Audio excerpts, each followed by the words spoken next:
South Korea and Turkmenistan are elevating their partnership to a whole new level. Now this, as the two sides penned new construction deals for Korean firms in Turkmenistan. Our top office correspondent Oh Soo-young starts us off.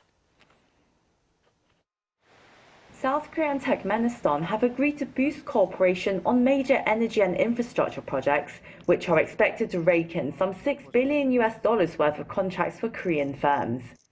This came on Monday as President Yoon Suk Yeol and his Turkmen counterpart Serdar Berdimuhamedow held a bilateral summit in Ashgabat and issued a joint statement as they oversaw the signing of some 8 Memorandums of Understanding.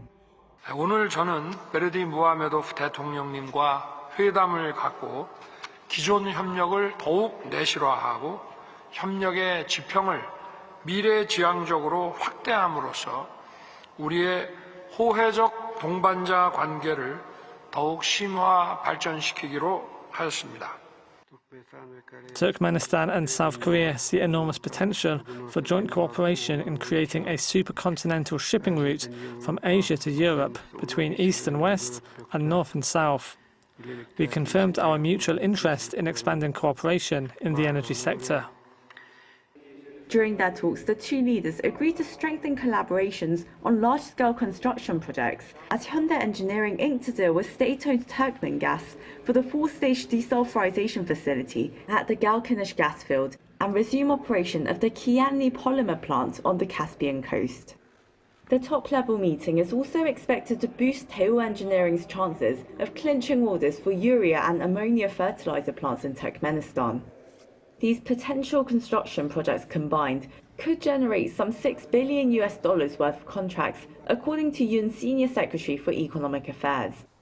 To further boost business activities and exchanges, the two governments signed a bilateral framework to promote trade and investment in various sectors, including energy, green economy and digital technology. TIPF is an institutional mechanism for not only trade and investment but also strategic cooperation across industry and energy in response to changes in the global trading order.